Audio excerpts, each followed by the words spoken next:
Caught in the aroma of fresh baked goods?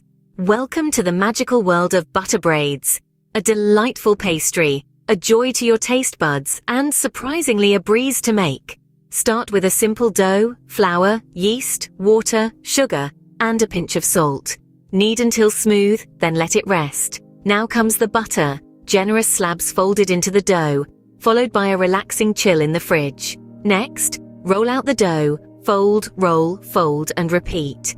This dance of rolling and folding is the secret behind those irresistible, flaky layers. Once you're done, it's time to braid. Don't worry if it's not perfect. The beauty of butter braids lies in their rustic charm. Pop it into the oven and let it bake until golden brown. As you wait, imagine the warm, buttery pastry melting in your mouth. And voila, your homemade butter braid is ready to steal the show at your next gathering. Remember, practice makes perfect. So why not give it a go? Happy baking!